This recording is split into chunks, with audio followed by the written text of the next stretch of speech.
Razia lalu lintas di Jalan Raya Legok, Tangerang, Banten diwarnai keributan antara polisi dan pengendara. Pengendara yang ditilang karena tidak memakai sabuk pengaman mengaku bahwa polisi melakukan kekerasan saat melakukan razia dengan menarik tangannya.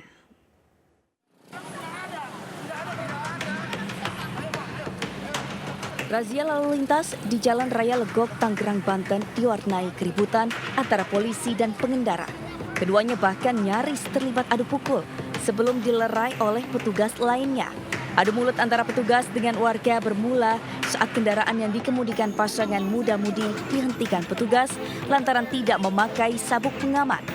Pengendara mengaku petugas melakukan kekerasan saat melakukan razia dengan menarik tangannya. Menarik tangan saya duluan dengan kasar, saya pukul dong. Melakukan operasi gabungan dengan TNI Polri untuk memberikan rasa disiplin untuk para pengguna jalan, khususnya pengguna jalan angkutan barang dan angkutan orang, termasuk truk tambang. Adu mulut berakhir damai setelah petugas lain memberikan penjelasan kepada pengendara mobil minibus tersebut. Keduanya pun tetap mendapatkan surat tilang. Dari Kabupaten Tangerang, Banten, Aimarani, iNews melaporkan. Ratusan pemotor menerobos perbaikan jalan yang baru dicor di Kabupaten Bandung Barat. Cor-coran jalan akhirnya rusak dan membekas di ban.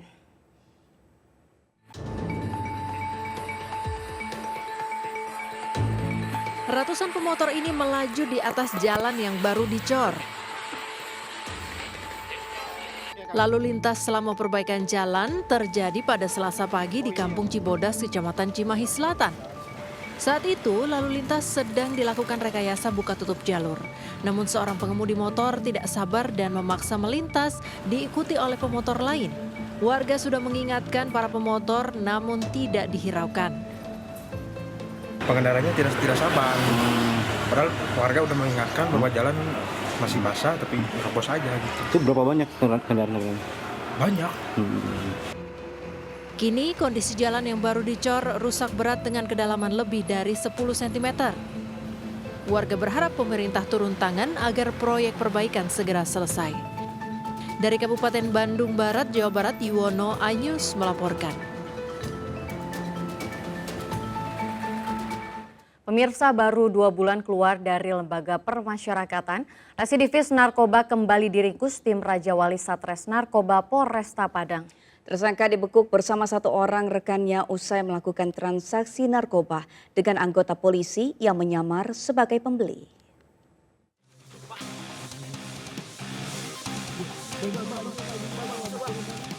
Setelah mendapat informasi seorang residivis narkoba kembali berjualan sabu di Kota Padang, tim Raja Wali Satres Narkoba Polresta Padang langsung melakukan penyelidikan dan melakukan pancingan dengan cara memesan barang haram tersebut dari pelaku di lokasi yang sudah ditentukan. Pelaku Endi Kamba bersama rekannya Riko berhasil diamankan petugas saat hendak bertransaksi narkoba dengan anggota polisi yang tengah menyamar sebagai pembeli. Penangkapan pelaku pun diwarnai aksi kejar-kejaran dengan petugas lantaran salah satu pelaku berusaha kabur. Dari tangan kedua pelaku, petugas berhasil mengamankan satu paket sedang narkotika jenis sabu yang disembunyikan di dalam kantong celananya. Selanjutnya petugas melakukan pengembangan dengan menggeledah tempat tinggal pelaku yang selama ini menginap di sebuah penginapan. Di lokasi petugas turut menemukan bong atau alat hisap sabu dan timbangan digital. Bersama barang bukti, kedua tersangka digelandang ke Mapolresta Padang guna menjalani proses hukum lebih lanjut. Atas perbuatannya, pelaku dijerat pasal 112 dan 114 tentang narkotika dengan ancaman hukuman maksimal 15 tahun penjara. Di tangan tersangka kita temukan satu paket narkotika jenis sabu dan ada alat hisap juga yang kita amankan di badan tersangka. Untuk tersangka ini residivis atau bagaimana, Pak? Ya, satu orang tersangka residivis yang baru keluar juga dari lembaga pemasyarakatan dan kembali bermain dengan barang haram tersebut. Dari Padang, Sumatera Barat, Budi Sunandar, iNews melaporkan. Pemirsa, Polrestabes Medan bersama Pemkot Medan dan TNI memusnahkan narkoba berbagai jenis hasil sitaan dari sindikat narkoba jaringan internasional. Narkoba yang dimusnahkan memiliki jumlah yang fantastis. Narkoba ini jika dibiarkan beredar dapat menelan korban hingga lebih dari 81.000 jiwa.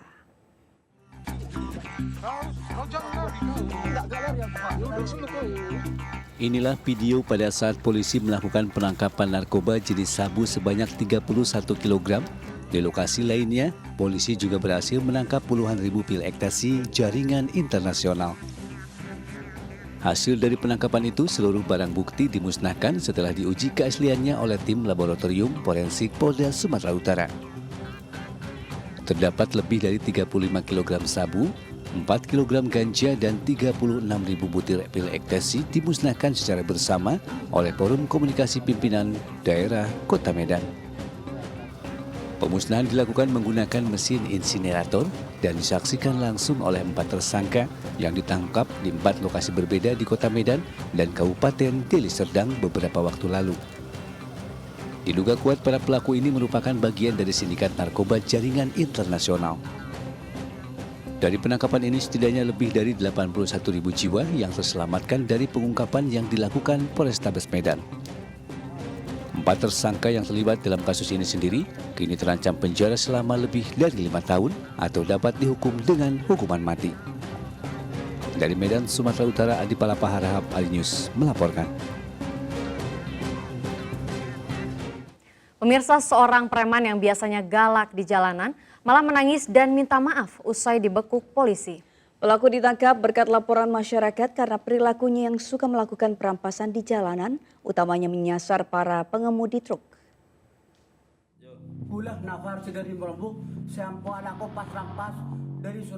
Dengan mata berkaca-kaca, NF hanya bisa berucap pelan saat ia meminta maaf karena sering menyusahkan pengguna jalan. Dalam bahasa Madura, ia pun mengakui sering melakukan perampasan barang di jalanan. Kapolres Bangkalan AKBP Febri Isman Jaya mengatakan, tersangka NF biasanya beraksi dari kawasan Jalan Akses Suramadu hingga ke wilayah Kecamatan Belega. Setiap kali beraksi, ia selalu minta uang ratusan ribu rupiah sebagai jatah keamanan pada pengguna jalan, terutama kepada para pengemudi kendaraan besar, khususnya truk yang berasal dari luar Bangkalan. Bahkan jika hanya diberi uang Rp50.000, tersangka akan menodong korbannya dengan senjata tajam, yakni berupa pisau lipat yang selalu ia bawa setiap kali beraksi. Tersangka juga tak segan-segan merampas barang berharga milik korban, termasuk handphone. Dari hasil pemeriksaan polisi diketahui aksi NF sudah berlangsung sejak lama. Namun baru kali ini ada pengemudi kendaraan atau pengguna jalan yang melaporkannya ke polisi. Kita dikasih duit, tersangka ini merampas handphone sopir tersebut. Nah, ini yang sempat viral. Di Tanah Merah, ini kejadian di Tanah Merah. Tersangka NF dijerat pasal 365 KUHP tentang pencurian dengan kekerasan dengan ancaman hukuman maksimal 7 tahun penjara. Dari Bangkalan, Madura, Taufik Sahrawi, iNews melaporkan. Sebuah mobil jenis minibus terbakar saat mengisi bensin di SPBU Ngeranggon, Kecamatan Bangsal, Kabupaten Mojokerto, Jawa Timur pada Kamis siang. Tidak ada korban jiwa dalam kejadian tersebut karena pengemudi mobil sempat menyelamatkan diri sebelum api membesar.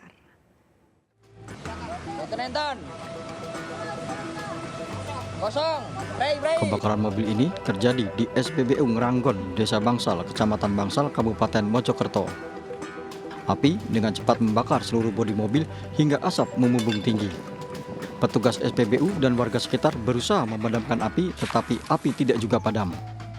Api dapat dipadamkan setelah petugas pemadam kebakaran BPBD Kabupaten Mojokerto datang ke lokasi.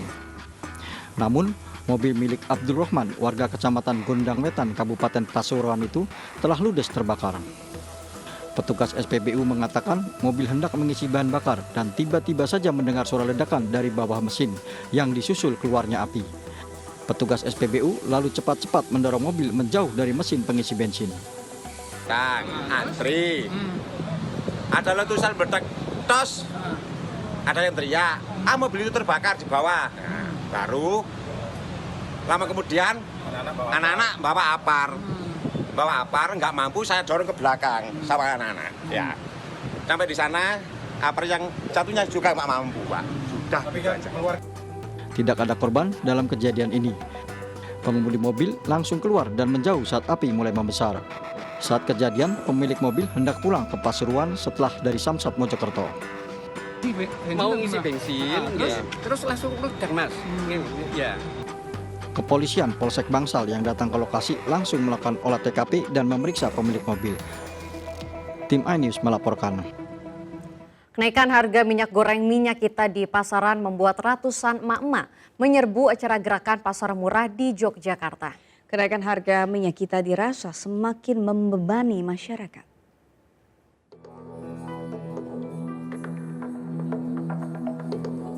Minyak goreng merek Minyak Kita menjadi komoditas yang paling dicari warga dalam pasar murah di Kementerian Kota Gede, Kota Yogyakarta.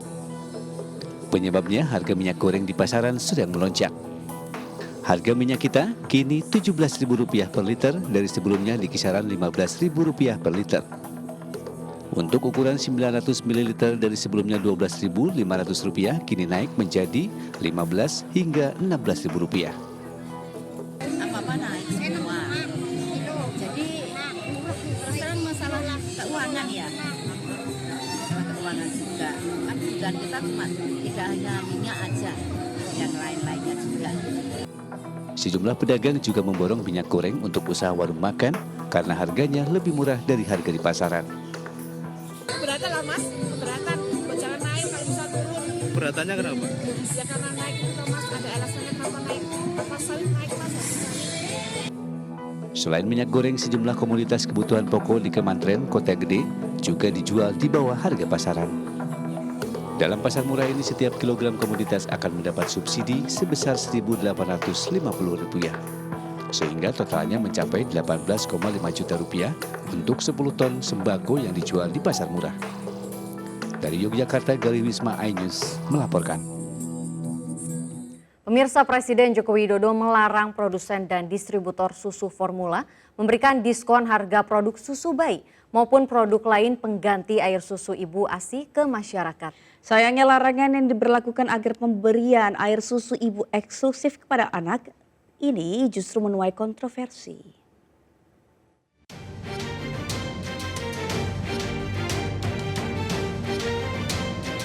Di awal kemunculannya pada abad ke-20, susu formula memang menjadi penyelamat bagi banyak bayi yang terpisah, terlantar atau ditinggal mati ibu. Namun, seiring berkembangnya zaman, memberikan susu formula seolah menjadi kebutuhan. Padahal, kewajiban bayi mendapatkan hak ASI sudah diatur dalam Undang-Undang Nomor 17 Tahun 2023 tentang Kesehatan, di mana setiap bayi di Indonesia berhak mendapatkan ASI eksklusif sejak dilahirkan hingga berusia 6 bulan. Mendukung pemberian ASI eksklusif, pemerintah melarang produsen atau distributor susu formula memberikan diskon harga produk susu bayi maupun produk lain pengganti air susu ibu ke masyarakat. Larangan ini tertuang dalam PP nomor 28 tahun 2024. Sayangnya, meski banyak masyarakat paham tentang pentingnya ASI eksklusif, namun kebijakan ini tetap menuai kontroversi. Kalau aku sih kurang setuju ya, soalnya kan susu formula yang dijual selama ini tuh kan mahal banget ya. Jadi kalau misalnya ada diskon itu kan bisa ngebantu kita untuk ngedapetin susu formulanya dengan harga yang lebih murah. Merugikan kayaknya banyak, kalau diskon dihilangkan tuh kayak anak Indonesia kurang mengkonsumsi susu ya. Kecuali kalau dari pemerintah sendiri bisa bantu untuk jadi suplai berapa susu kayak gitu, mungkin oke. Kayak diskon susu formula ya, kalau menurut saya sih oke-oke aja sih kalau diskon susu formula. Tapi tergantung ya bagaimana kondisi orang tua saat ini menyetujui apa enggak. Kalau saya sih menyetujui aja sih. Dari Jakarta, Tim Liputan iNews melaporkan. MNC Peduli dan Park Hyatt Jakarta membagikan makanan hotel layak konsumsi kepada masyarakat di Menteng Dalam, Jakarta Selatan. Makanan yang dibagikan memanfaatkan surplus makanan hotel layak konsumsi agar lebih memberikan kebermanfaatan bagi masyarakat yang membutuhkan.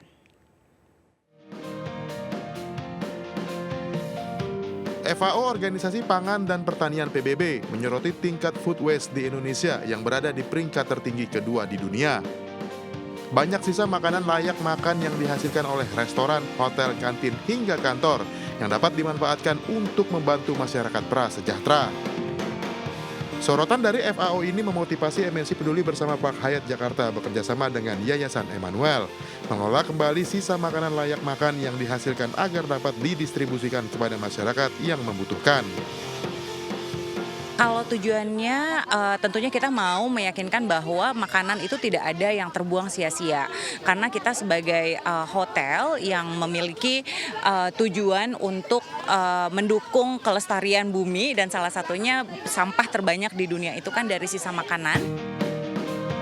Makanan layak makan ini kemudian didistribusikan kepada anak-anak menggali makam dan pemulung di sekitar kompleks TPU Menteng Dalam, Jakarta Selatan. Anak-anak juga diajak bermain dan bergembira bersama. Menyenangkan ya kesan-kesannya karena warga-warga juga bisa dapat makan, anak-anak juga bisa main games ya. Games tebak-tebakan ya Kak. Food Rescue menjadi bentuk dukungan MNC Group melalui MNC Peduli dan Park Hyatt Jakarta terhadap kelestarian bumi, yakni dengan meminimalisir pembuangan sisa makanan layak makan. Dari Jakarta, Nisa Sahib Seto, Pratomo iNews melaporkan. Melalui program Generasi Sehat, Generasi Cerdas Anak Bangsa, MNC Peduli kembali memberikan makanan tambahan sebagai asupan makanan bergizi untuk kegiatan pencegahan stunting. Selain menyalurkan makanan olahan, juga memberikan perlak penyerap cairan untuk anak-anak di Posyandu Flamboyan Petojo Utara, Jakarta Pusat. Posyandu sebagai salah satu pelayanan kesehatan masyarakat dengan berbagai kegiatannya seperti penyuluhan, pemeriksaan tumbuh kembang balita, ibu hamil, dan imunisasi yang dilaksanakan 1 bulan sekali. Seperti Posyandu Flamboyan di kawasan Petojo Utara, Jakarta Pusat.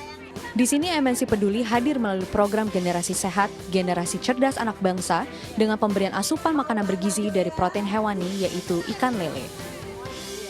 250 balita di Posyandu ini diberikan ikan lele untuk memenuhi gizi balita dalam mendukung program pencegahan stunting pemerintah.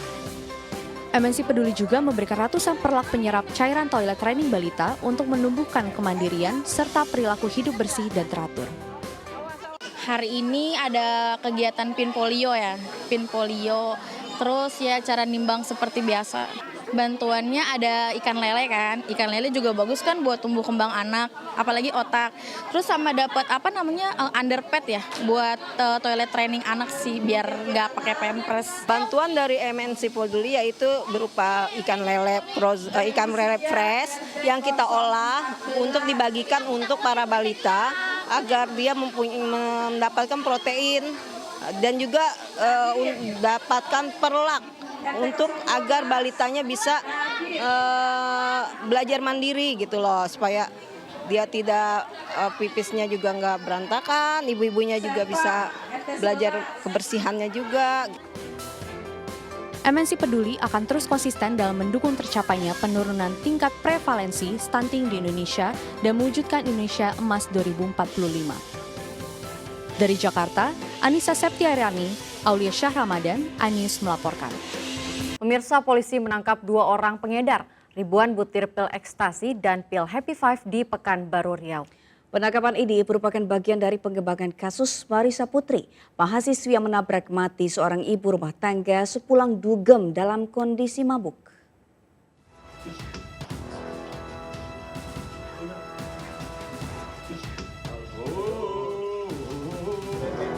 Tim Opsnal Reskrim Polsek Sukajadi, Pekanbaru menangkap SM, salah seorang pengedar narkoba, di rumah kontrakannya sekaligus tempat usaha laundry di kawasan Panam, Pekanbaru. Dalam hasil penangkapan ini, polisi mengamankan 5.165 butir pil ekstasi yang disimpan pelaku di dalam tas. Selanjutnya, polisi melakukan pengembangan dan menangkap tersangka MA berikut barang bukti 1.602 butir pil Happy Five. Kedua tersangka mengaku pil ekstasi dan pil Happy Five tersebut dipasok ke tempat-tempat hiburan malam di Pekanbaru dan menjualnya ke para konsumen dalam bentuk paket.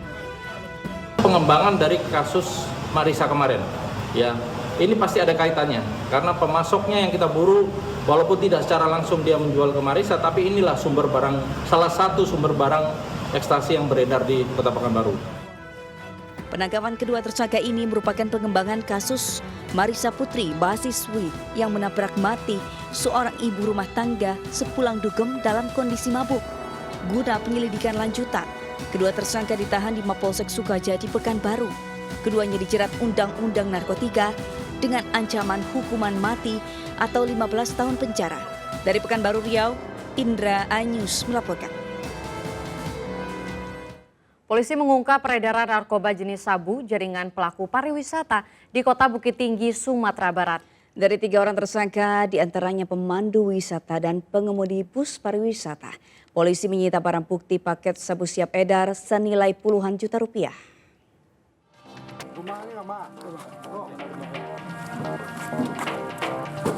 Tim Elang Satuan Reserse Narkoba Polresta Bukit Tinggi, Sumatera Barat membekuk Yopi Ekananda alias Opi, seorang pemandu wisata. Pengembangan, petugas kemudian menggeledah rumah kontrakan di Pintu Kabun dan menangkap rekan Opi, Dedet Atmaja. Pengemudi bus pariwisata ini dibekuk dengan barang bukti 6 paket sabu yang disimpan di bawah kasur. Jaringan pengedar sabu di kalangan pelaku wisata Kota Bukit Tinggi terungkap saat polisi menangkap tersangka Yopi dan Anto. Keduanya pemandu wisata yang tengah bertransaksi narkoba di kawasan wisata Ngarai Sianok Agam. Dari keduanya, polisi menyita sejumlah paket sabu ukuran sedang dan paket kecil siap edar. Nama A membeli barang ke atas nama Y, kemudian kita amankan, kemudian kita kembangkan, kita temukan lagi barang bukti 6 paket sedang narkotika jenis sabu. Tersangka Yopi mengaku memperoleh sabu dari Andi, warga Panganak. Paket besar sabu senilai puluhan juta tersebut dibagi menjadi paket sedang dan paket kecil. Tersangka ditangkap polisi saat menjual beberapa paket kecil. Ketiga tersangka berikut barang bukti diamankan di Mapolresta Bukit Tinggi guna menjalani pemeriksaan lanjutan.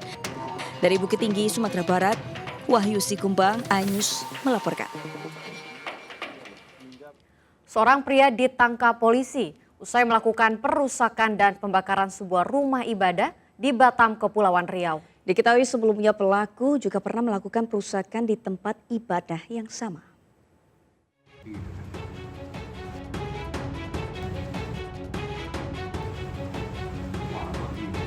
Seorang pria melakukan perusakan dan pembakaran Vihara Dharma Murni di Sagulung, Batam, Kepulauan Riau. Pelaku membakar sarana ibadah vihara menggunakan BBM jenis Pertalite. Saat hendak diamankan, pelaku justru mengejar penjaga vihara dengan menggunakan senjata tajam. Kapolresta Barelang Kombes Pol Heribertus mengatakan dari penyidikan sementara, pelaku diketahui melakukan aksinya dalam kondisi sadar. Ada laporan dari masyarakat pengerusakan tempat ibadah vihara di Kecamatan Sabulu. Ya, ada beberapa alat ibadah seperti kaca, lilin, sama patung selamat datang itu terbakar dan dihancurkan dengan menggunakan alat tajam. Udah bakar itu dia di situ kami kan keluar. Kenapa kalau ini kan kami keluar? Jadi kami lihat dia ambil pisau mau dilempar kami. Jadi kami kabur. Jadi ada kawan datang juga lari sini kan masuk sini. Dia mau kejar dia juga. Jadi kabur semua kan. Jadi dia pakai kan di belakang semua orang keluar. Bawa kayu dia langsung loncat dia keluar orang. Saat ini polisi masih mendalami peristiwa perusakan dan pembakaran tempat ibadah tersebut. Sementara pelaku diperiksa secara intensif di Mapolresta Barelang. Dari Batam, Kepulauan Riau, Gustiano Saanyus melaporkan. Sebuah tembok yang menutup akses rumah warga di Jakarta Timur akhirnya dibongkar. Tembok berhasil dibongkar setengah setelah adanya mediasi antar pemilik tanah dan warga.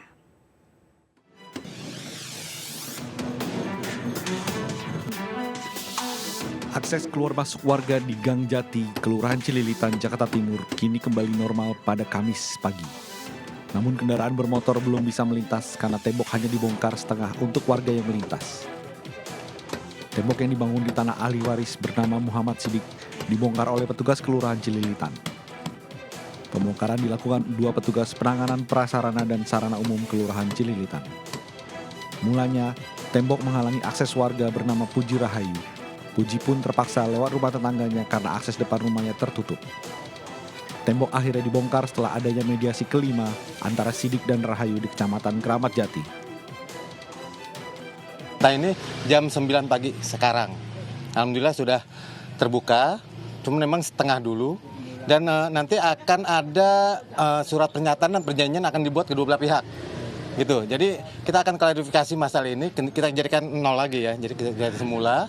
Dan insya Allah ke depannya dengan adanya surat perjanjian perdamaian ini. Hasil rapat kemarin di kecamatan memang sudah ada kesepakatan untuk dibongkar dan alhamdulillah saya juga bersyukur sudah ada kesepahaman bersama dan tadi pagi Pak Sidiknya sudah ke rumah, sudah menyiapkan surat-surat kesepakatan.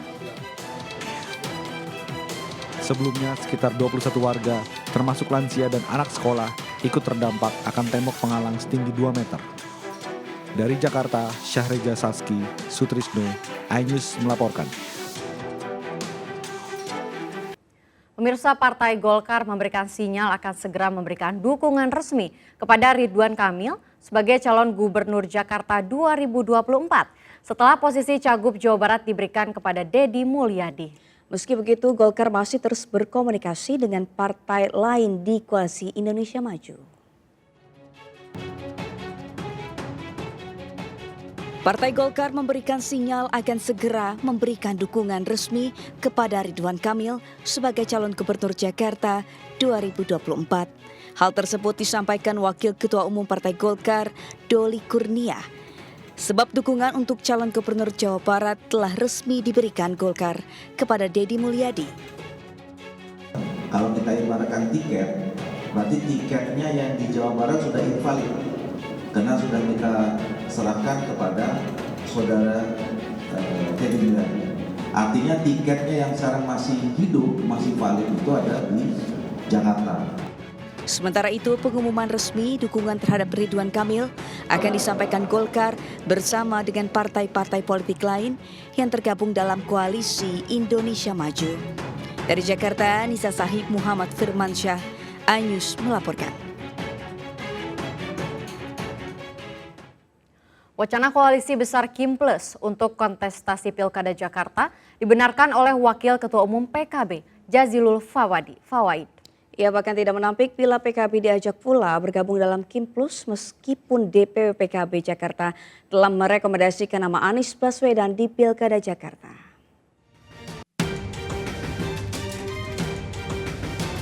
Wakil Ketua Umum PKB Jazilul Fawaid menilai wacana Koalisi Indonesia Maju Plus dalam Pilkada Jakarta masih terlalu dini.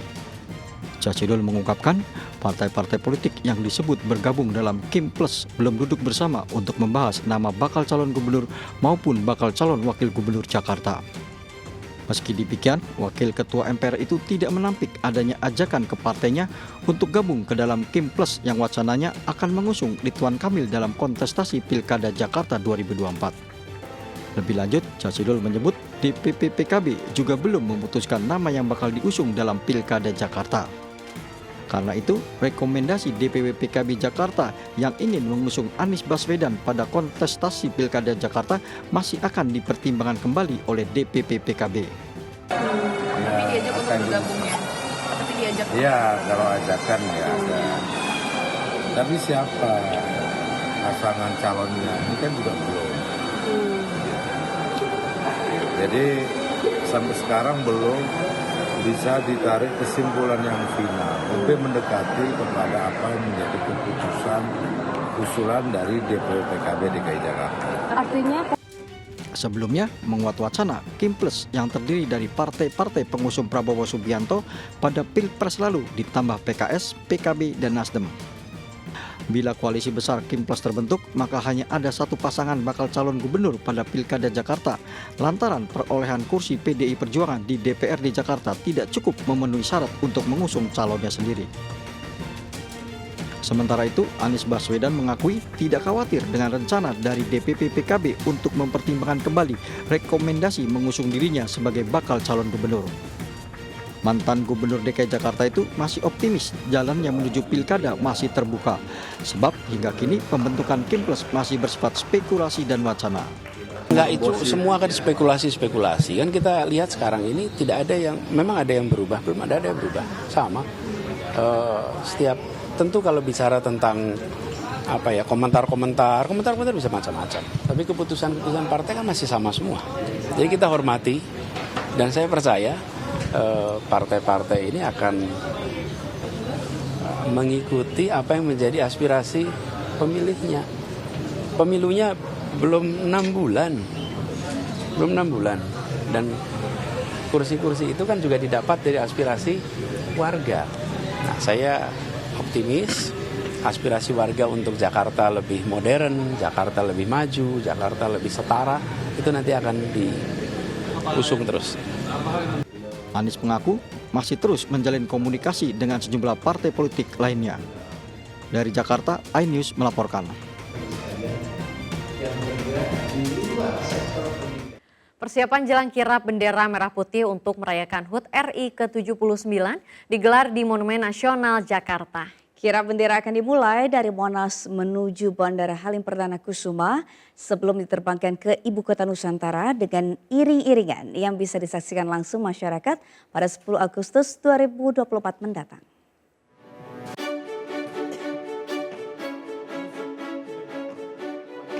Gladi kotor dan gladi bersih kirap bendera merah putih dan teks proklamasi perayaan 17 Agustus dari Jakarta ke Ibu Kota Nusantara digelar di Monumen Nasional Jakarta.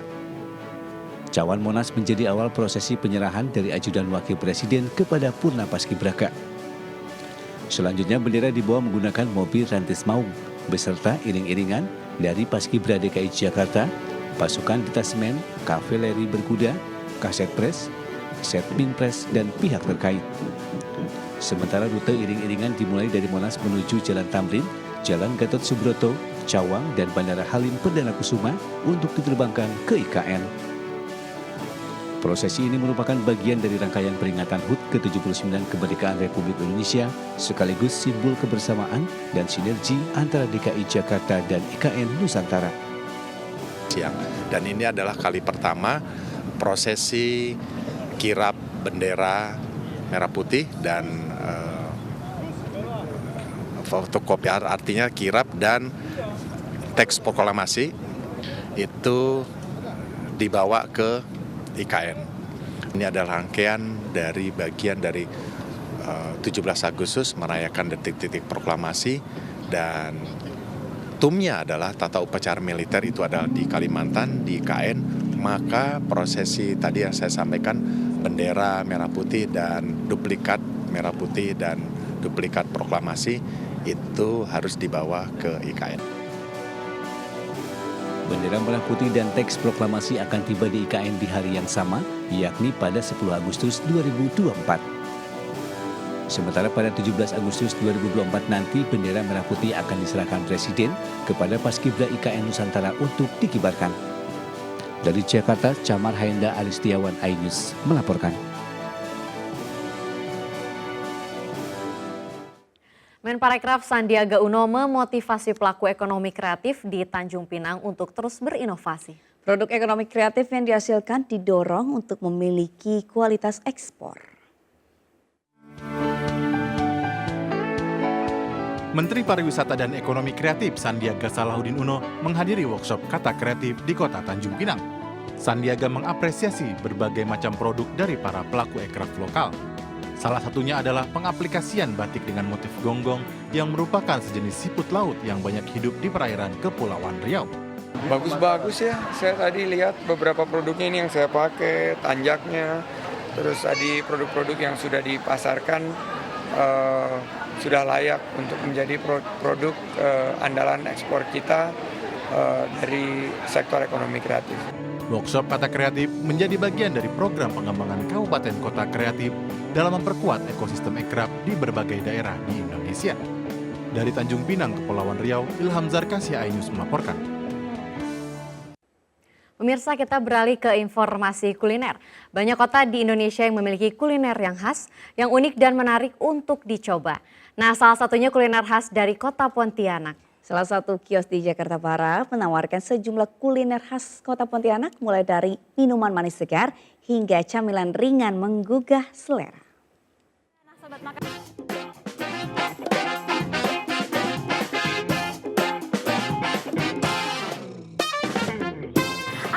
Sobat Makan, kali ini kembali lagi di Foodigram sama saya Amrina Rida. Nah Sobat Makan, ini lagi panas banget ya, kayaknya enaknya kita coba minum yang seger-seger. Nah kebetulan di belakang saya ini lagi ada kios yang jual minuman seger khas kota Pontianak. Penasaran? Saya juga penasaran, jadi yuk kita langsung let's go!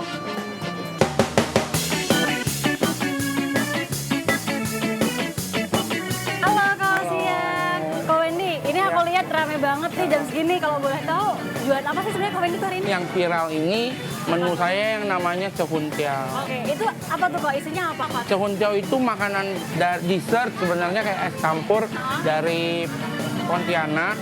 Jadi itu isinya tuh dia ada berbagai kondimen, gurih, enak deh pokoknya. Oke, kalau gitu aku mau pesen nih ya Sobat Makan. Aku mau pesen tadi cehuntiao-nya 1. Terus makanannya ada caku kue sama coipan. Sama aku dengar di sini ada esonkit kiambo. Oke, sip. Ditunggu ya Kak. Oke, sip.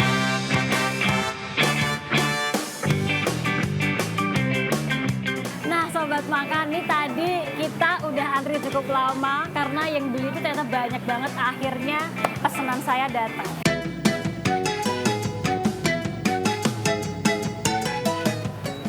Segar banget. Kuahnya ini dari santan, lalu dikasih gula merah. Tapi memang ketika dikunyah, yang bikin beda adalah karena ada kacang merahnya. Jadi ada tekstur kacang merahnya. Bongkonya, kita coba ya, bismillahirrahmanirrahim. Teksturnya kenyal, ini sama sekali nggak terlalu manis. Tepung beras yang dicampur dengan bumbu, salah satunya adalah daun kucai. Ini kenyal, terus tepung beras. Ini ada rasa kucainya, karena yang aku makan tadi kayaknya emang yang warnanya hijau. Daun kucai kan sebenarnya nggak banyak orang yang suka ya. Aku suka sih.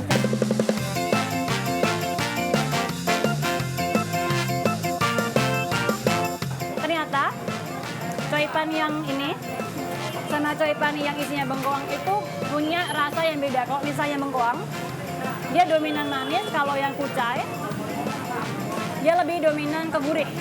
Tapi untuk tekstur luarnya tetap sama, yakni kenyal.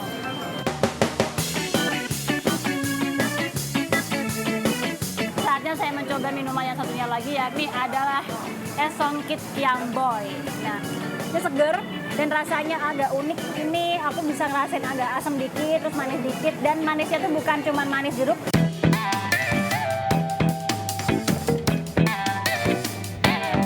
Buat Sobat Makan yang tertarik, bisa langsung datang aja ke kios ini yang lokasinya ada di daerah Kendang, Jakarta Barat. Saya Amrina Rida dengan juru kamera Ari Setiawan dan juga Laksana. Sampai jumpa!